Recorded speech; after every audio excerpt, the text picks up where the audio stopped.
what precautions that these officers took. It wouldn't matter what their training was. It wouldn't matter that they had tasers on their duty belts. It wouldn't matter that they had their duty sidearms and they were armed with them. It wouldn't matter that Officer Kokab was backing up Officer David Curtis in this traffic stop. And it wouldn't even matter that Officer Jeff Kokab was wearing his body armor, a bulletproof vest. None of these precautions, none of them would protect them. None of them would matter against this cold-blooded, determined killer. And what started as a simple traffic stop ended with these two law enforcement officers, David Curtis and Jeffrey Kokab, City of Tampa police officers, laying on the side of 50th Street, on the side of the road, with devastating gunshot wounds to their heads.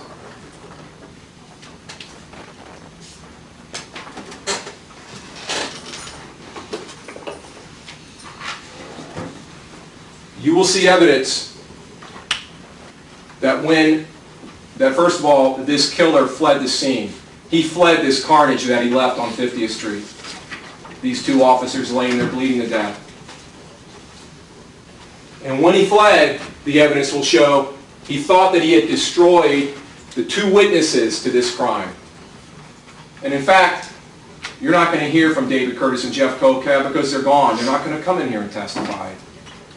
But there was another eye that was watching what was occurring out there that night. Not only watching, but recording what was going on. There was a video system mounted in Officer Curtis's patrol car. An L3 video system, dash cam video system. And it had been recording since before the stop of the car, which was a Toyota Camry. It had recorded the stop of the car, which was stopped because there was no automobile tag on the car. It recorded the interactions between David Curtis, Officer Curtis, and the driver, the interactions between Officer Curtis and the front seat passenger, and it recorded the murders of these two police officers. You're going to see that video. You'll see that during this trial. You're going to see these two police officers lose their lives. But what you're going to hear in that video is almost as significant, if not more so, than what you're going to see. Because what you're going to hear is that Officer David Curtis conducted a very thorough investigation from the start of this case, from the very beginning. That he asked questions not just of the driver when he came into contact with her, but he looked through the car and questioned the front seat passenger who minutes later would murder him. And you're going to see these questions. You'll see the technique that Officer Curtis used. Very rapid questions without hesitation.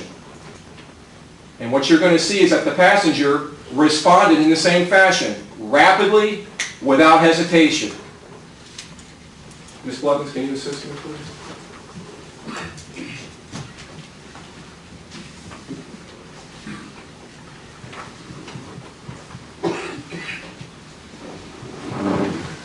Remember the jury, if you need to move in any way, please feel free to stand if you need to.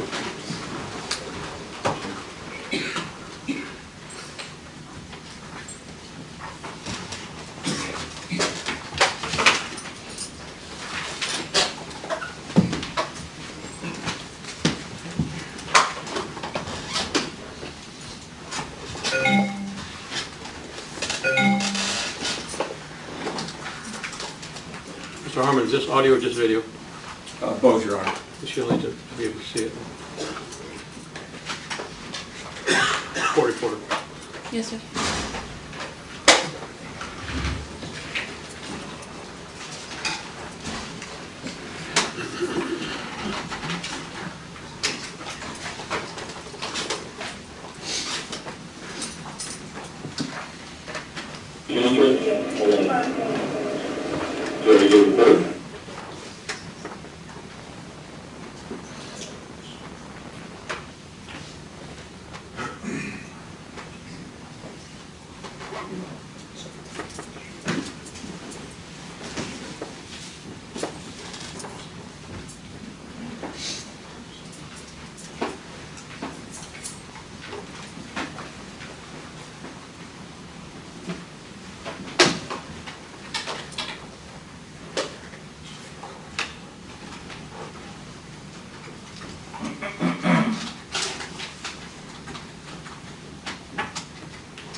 having some technical difficulties with the video, but what you're going to hear is the following exchange between Officer Curtis and the front seat passenger. Okay, you got anything on you, man? You'll hear the driver tell the officer, no, he's good. Officer Curtis, my man, you got any ID? You'll hear the front seat passenger, no, I ain't got no ID. What? No, he ain't got no ID, responds the driver. Then Officer Curtis, what's your last name? The front seat passenger, Morris. What's your last name, man? My name is Morris. What? Morris. You got to speak up, man. What? My name, Morris. This is all coming from the front seat passenger. What's your last name? Morris. Officer Curtis, spell it. M-O-R-R-I-S. What's your first name? Dontae, D-O-N-T-A-E. What's your middle? R. What's your date of birth? 8/24/85. Officer Curtis then rapidly asks him, how old are you? 24 years old. No hesitation, no delay. The front seat passenger knew his name, knew how to spell it, you'll find from the evidence, knew his date of birth, and within seconds gave his perfect and accurate age. What you will hear from that evidence that David Curtis so wisely collected, or you will see from that evidence that evidence allowed the investigating detectives to know almost immediately who they were looking for in this case. And that same evidence will tell you that that vicious, cold-blooded killer is sitting in this courtroom today. He's sitting right over here. Your Honor, Dontae R. Morris. Object at this point to the derogatory Legal objection. to the derogatory terminology and characterization, Your Honor. Sustained. Rephrase, counsel. You will see from the evidence that these murders were cold-blooded, that they were derived from a vicious intent, and you will see that the person who did this vicious, cold-blooded murderer is sitting right over here. Objection, Your Honor. Dontae R. Morris. Rule. Proceed. You will see the state put into evidence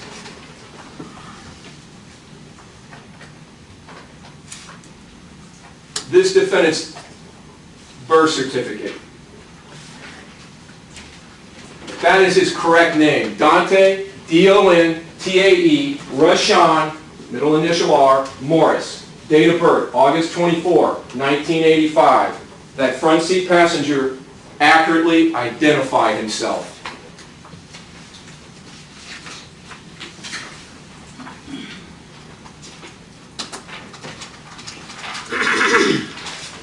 You will see in the video that Officer Curtis, after talking to Mr. Morris in the front seat and talking to the driver, a young lady named Courtney Brantley, that he then walks back to his patrol car.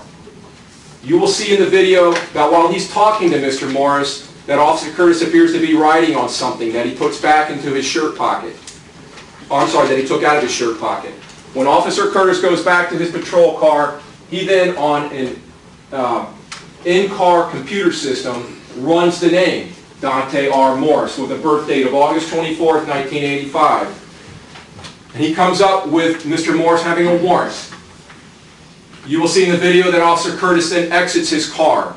He walks around behind his car and comes up the passenger side, going to the passenger side of this Toyota Camry to confront this defendant and arrest this defendant. You will see about that time, Officer Jeffrey Kokap pulls up in his patrol car, pulls up behind Officer Curtis, gets out of his patrol car, walks up quickly behind Officer Curtis to render a backup to him during this arrest process. You will see in the video that they are both standing just outside of the passenger door, and you will hear this exchange between David Curtis, you'll see it and hear it, and the defendant. Officer Curtis, step out here. What's the deal with your warrant? Anything? You know anything about it? Mr. Morris replies, warrant? Officer Curtis, yeah. Mr. Morris states, I ain't got no warrant. Officer Curtis says, okay, step out here, turn around, put your hands behind your back. The defendant then steps out of the Toyota Camry and turns his back to Officer Curtis. Officer Curtis is standing facing the defendant with Jeff Kokap to his left.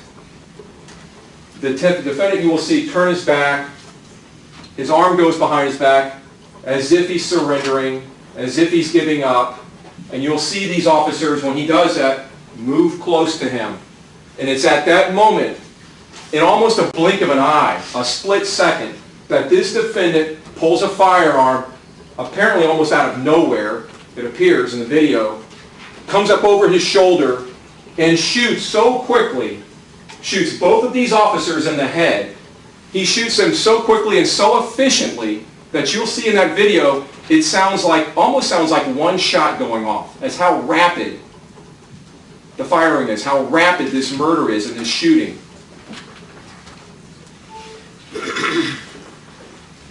This murder, or these murders, were so efficiently carried out and so well planned that these two state-certified law enforcement officers, David Curtis and Jeffrey Kokak, officers trained in defensive tactics, officers trained in the use of their sidearms, their duty sidearms, and the use of their tasers.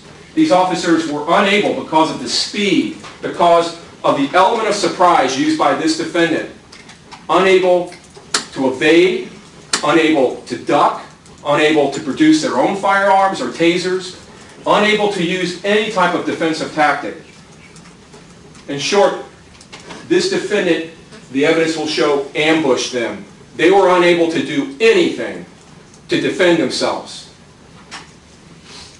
And that's because, the evidence will show, that's the way that this defendant, Mr. Morris, sitting right over here, that's the way he planned it. That's the way he premeditated it. That's the way that he decided to commit these murders, to catch these officers off guard, to use the element of surprise, to feign his surrender so that they would draw close to him and give him easy, quick, and efficient targets up close to his body. And this evidence will show his motive. His motive will be so obvious and apparent from this evidence, from what you see in this video, because before these two officers' bodies even touch the ground, before they hit the ground, and make no mistake about it, these are devastating gunshot wounds. And when they suffer these wounds, they drop. And their bodies have not even hit the ground. And this defendant is tripping and stumbling over their bodies, trying to get away, trying to run away, trying to escape from this arrest. The evidence will clearly show that's what this defendant's motive was when he shot and murdered these two police officers, when he made the decision to take the lives of these two human beings so that he could get away, so that he could escape.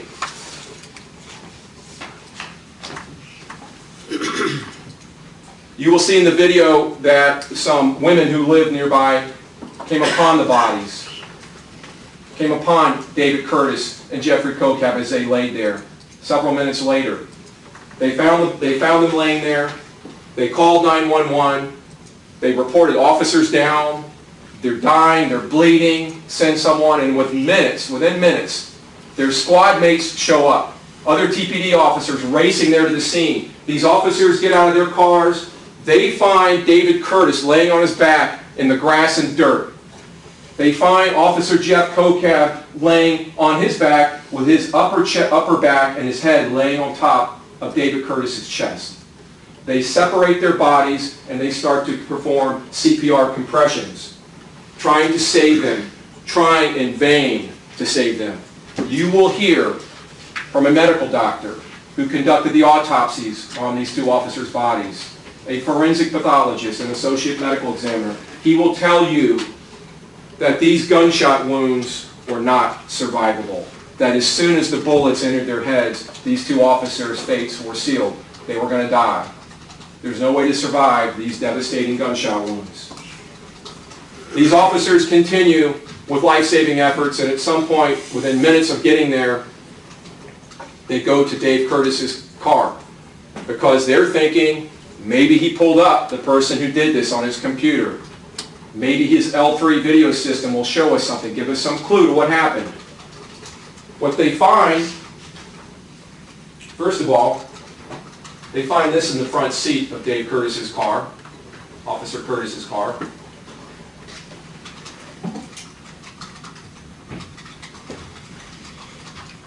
That's the little notebook you will find that Dave Curtis wrote on. This is the driver, Courtney Brantley's driver's license. These are registration and insurance documents for the car. This is a close-up. That was state's A18. This is state's A19. This is a close-up of the little notebook that Officer Curtis wrote the defendant's name on. Morris Dontae R. age 2485, black male, DM. Right from the beginning, these detectives and officers knew who they were looking for. They looked at the driver's license. Courtney Brantley, 907 North Parsons Avenue, Sefner, Florida. That's the driver of the car.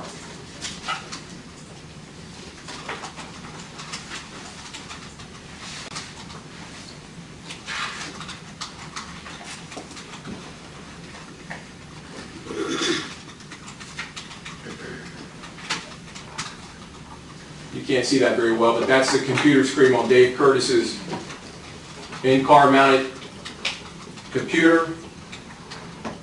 Detective Houston of the Tampa Police Department will tell you he took this photograph. That is a photograph of Dontae Morris. Mr. Morris's identifying information is in this screen. Officer Curtis not only pulled up his information, but he saw a photograph of Mr. Morris. And when he approached that car to place Mr. Morris under arrest, he didn't hesitate. You're not going to find from the evidence that he ever asked that person, "What's your real name?" He went up and told him, "You have a warrant. What do you know about it? You're under arrest. Get out of the car." From that point forward, law enforcement units saturate this area. Not just Tampa Police Department units, Hillsborough County Sheriff's Office, Florida Highway Patrol, Florida Department of Law Enforcement, multiple federal agencies get involved, and they saturate the area around 50th Street and 23rd Avenue and south. A canine officer comes on the scene, several of them. The one you'll hear from tracks from the scene, and you'll hear testimony that the defendant is seen running northbound, away from the scene, away from this corner, this intersection of 23rd Avenue and 50th Street where the shootings occurred. The state's V. This is an aerial satellite photograph that shows this is 50th Street. It's a 4-lane divided highway. This is the incident scene. This is 23rd Avenue. This is 50th Street. This is where the officers' bodies are found. Witnesses see the shooter run north on the sidewalk and into this parking lot, into this apartment complex, and go over a fence. And officers actually track, canines track to that fence where they find scuff marks in the sand, and they find a black zipper on the top of that chain link fence, which is about 6 or 7 feet high, and has wire on the top where a zipper was ripped off of Mr. Morris's clothing as he jumped over it, evading and running. So he's heading, the evidence will show, westbound. They set up a perimeter that goes out from this crime scene several blocks. Mr. Morris is able to evade and get outside of that perimeter. Now, you're going to see in the video, you'll see him running away from the scene, but you're also going to see the driver, what she does. Right after the shootings happen, like I said, their bodies haven't hit the ground, and this guy's tripping over them, the defendant, trying to get away. As he's running off, the driver is yelling at him, turning and yelling, "Babe, baby!" And when he doesn't reply, she doesn't hesitate. She floors it. And you'll see her car throwing sand and dirt and grass up as she flies out of there, heading southbound on 50th Street. She burns grass, and then she burns rubber on the asphalt of 50th Street, and you'll see that evidence. But she's heading southbound. These officers know that she's heading southbound, so they saturate the southern area of 50th Street going south. This area is only a couple of blocks north of I-4. They go in that area, they go south of I-4. Several hours later, in the mid-morning of Tuesday, June 29th, they locate the Toyota Camry. They locate it at an apartment complex about 3 miles south of the crime scene. They find it backed into a parking spot so that the tag won't show, the lack of a tag, in the very back of the apartment complex. And they find Miss Brantley holed up in an apartment building several hundred yards away around the corner from there, from where the car is found. This is state's M19. which is a poster-size version of a photograph you're going to see in evidence. This is the Bristol Bay apartment complex where the car is found. 50th Street is right over here. It sits right on 50th Street. Here's the entrance. The Camry is found way back here in the very back where that silver car is right there. That's not the Camry. What that is, that's a detective, a homicide detective's car. He placed it in the same spot where the Camry was found. This photo was taken about 2 days after the day that the Camry was found. This was taken from a Tampa Police Department helicopter. But this is where the Camry was found, and this is where Miss Brantley was found, several hundred yards around that corner down here. Miss Brantley is taken to the Tampa Police Department, and she's questioned by homicide detectives.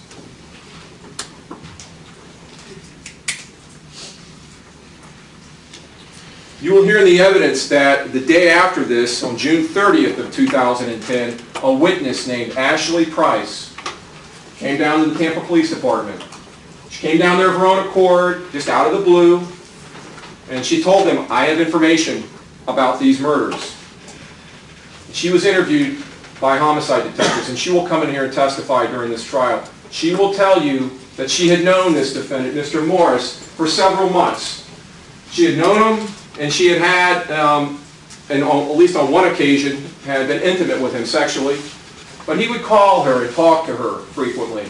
And she will tell you that on the morning of June 29th, at about 3 a.m., he calls her, and he needs a ride. He's asking her for a ride. You will find from the evidence that these murders occurred at approximately 2:19 a.m., June 29th. So this is about 40 minutes later. The defendant is calling Ashley Price and asking her for a ride.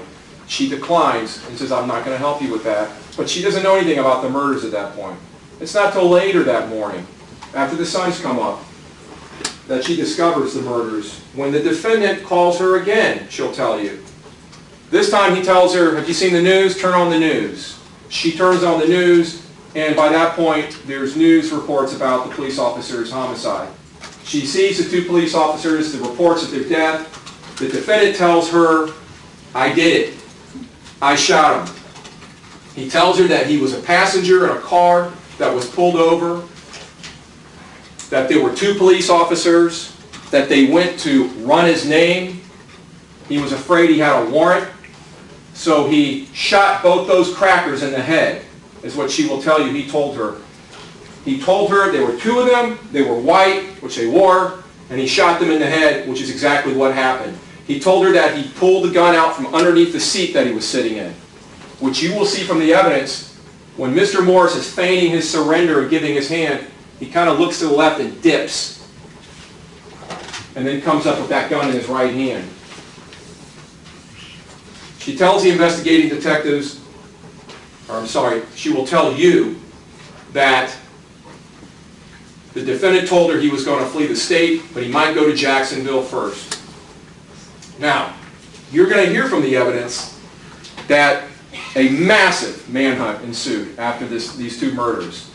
All of these agencies, city, county, state, federal, were all involved. They brought all of their resources, all of their manpower to bear. There was a command post set up right across the street from where the murders occurred on 50th Street.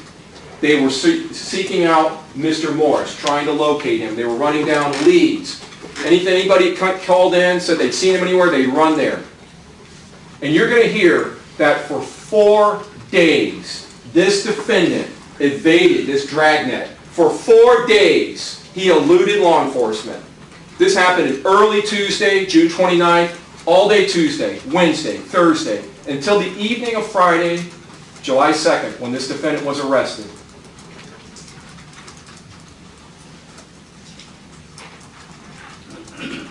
You will hear in the evidence that in their investigation, City of Tampa Police Department homicide detectives were able to acquire a phone number, a cell phone number that this defendant was using on the night of the murders and in the days before the murders. They also acquired the cell phone number of Courtney Brantley, and they obtained cell phone records for those cell phone numbers.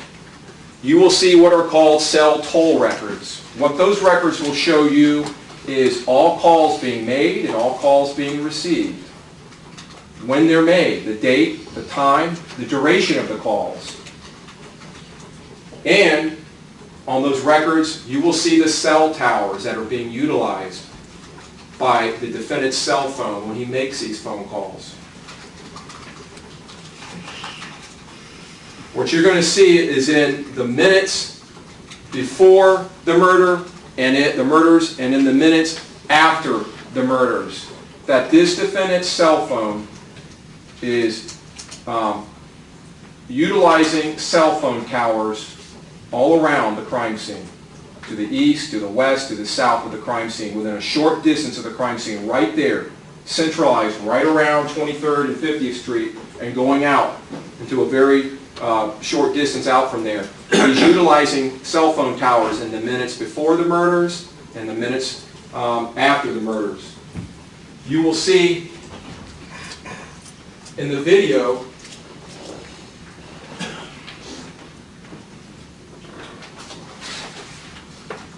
that when Dave Curtis intercepts this Toyota Camry, it's a red colored Toyota Camry, both his car and the Camry are heading southbound on 50th Street, coming from the north.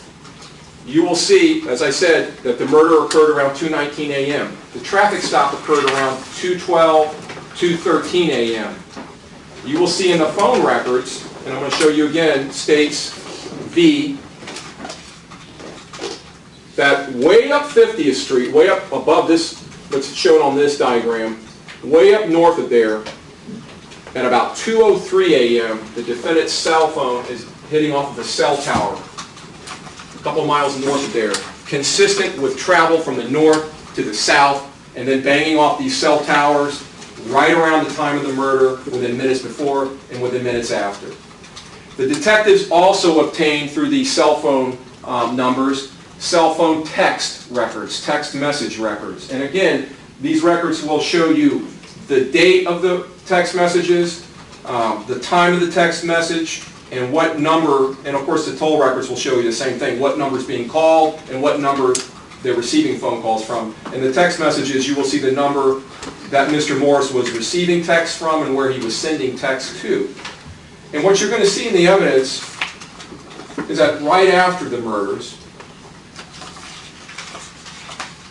first of all, you're going to see several text messages between Miss Brantley's phone and the defendant's in the day or two before this. And it's obvious from these text messages that these two were involved in a relationship. Okay, they were involved in a relationship. You'll see that from the text messages. But the texts after the murders are very compelling. What you will see in the text records from the defendant's cell phone is the following text exchange. Remembering where Miss Brantley went with that car. This text is sent at 2:30, 11 minutes after the murders, from Mr. Morris to Miss Brantley. Your ride don't need to be parked by the spot neither. Miss Brantley responds, no, still in here, but way around the corner. I need to move it somewhere else though. Way around the corner, right where it was found. The defendant texts back, just lean back till tomorrow. Your phone in your name? Miss Brantley responds back, no. The defendant then texts her at 2:33 a.m. Bet I'm about to turn my shit off till tomorrow. I love you. He's going to turn his cell phone off. She texts back at 2:34 a.m. 15 minutes after this murder, they're having this little love, these murders, they're having this little love exchange. I love you with my last breath. That's her response text. He then responds at 2:34 a.m. Yeah, just lean back. Stay loyal. Her response? Of course. Till death do us part. Then he responds at 2:36 a.m. Yeah, I'm out with love. Stay loyal, he texts her. What you're going to find in her text messages is that's exactly what she did. First, she tried to hide the Toyota Camry. Then you're going to see in her text messages that at 2:40 a.m., after her exchange with the defendant, she sends this message to 4 separate numbers at the same time. You haven't seen me. You don't know where I'm at. Please don't tell anyone anything. Erase these messages. One of the numbers she texts sends back, what? She texts back, just make like I never existed. That person then texts back, I'm just trying to make sure my baby's safe. She texts back, this is Miss Brantley, the driver of the car, your baby is home. That person texts back, wasn't talking like that, you left. Miss Brantley texts back, no, it's okay, I'm not trying to start nothing, but you don't know me anymore, please.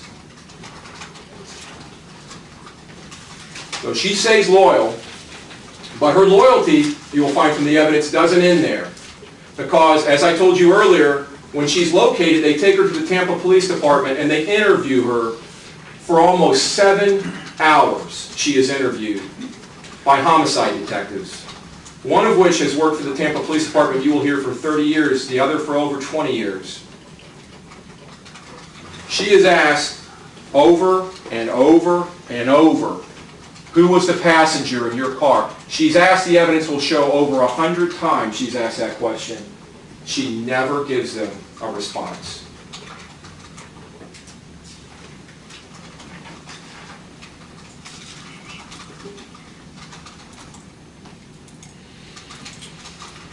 You will hear that after the defendant's arrest on the Friday night of June 2nd, he was booked into the Hillsborough County Jail. You're going to hear from several deputies, corrections deputies from the Hillsborough County Jail, and another officer who works for the Tampa Police Department. You're going to hear these deputies are going to tell you that they had, after the defendant's arrest, while he was in the jail, they had extensive contact with him after his arrest. That they spoke with him and they heard him speaking to others. That the defendant has a very distinctive voice, they will tell you. And all of these deputies will come in and they will tell you that they can recognize his voice because of their contact with him after his arrest in the jail. They will tell you that, and you will see the testimony, that they have listened and watched this video, this dash cam video, that they listened to the questions that Dave Curtis so thoroughly investigated and obtained. They listened to the defendant's voice, the front seat passenger. They listened to his voice when he interacted with Officer Curtis about the warrant just before he murdered Officer Curtis. And they will tell you without a doubt that that is Dontae Morris speaking. You'll hear from a detective from the Tampa Police Department who will tell you he's listened to several jail phone calls that were made by the defendant after his arrest in the jail. You'll hear that there's a jail recording system at the jail, that if people who are arrested and placed in the jail, if they want to make a call, they have to sign up for this system where they can use their numbers when they come into the jail so they can make phone calls out. But it's a very regulated system because the phone calls are recorded. All phone calls at the jail are recorded.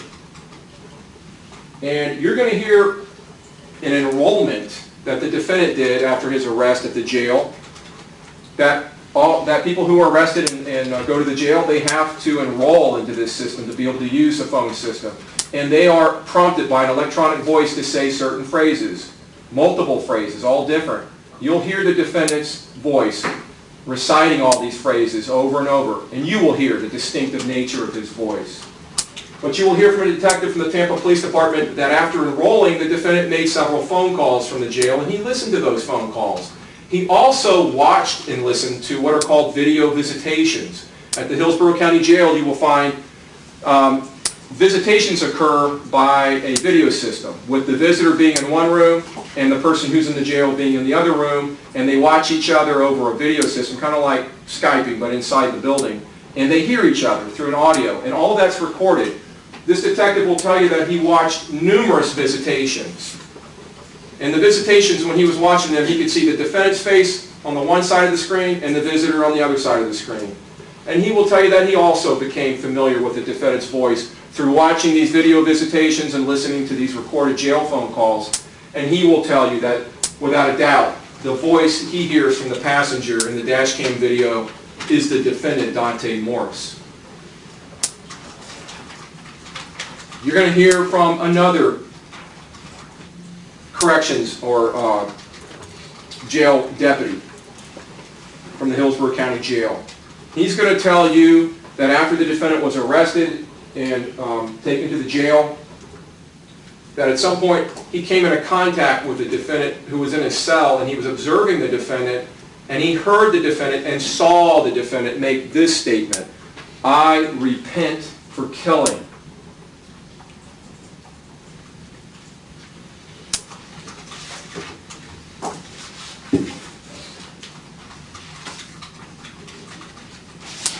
In the end, there's not going to be any doubt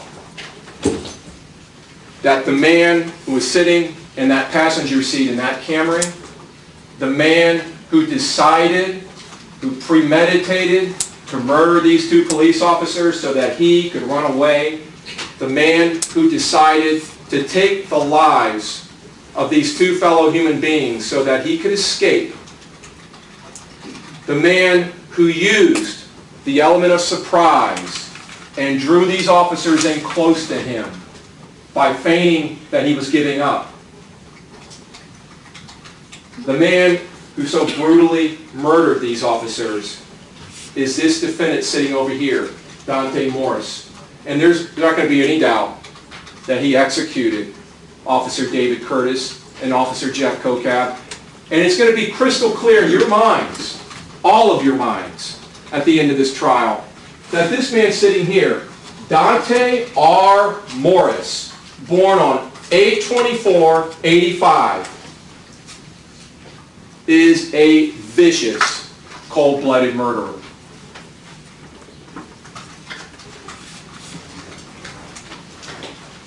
John, Does the defense wish to make an opening statement? before we do that, may we approach? Yes, sir.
The reason I do that is we have conversations up here, and we have to talk about things that you're not supposed to hear, and I turn on this white noise, which you can't hear, but it doesn't cut off your headphones, so please bear with us.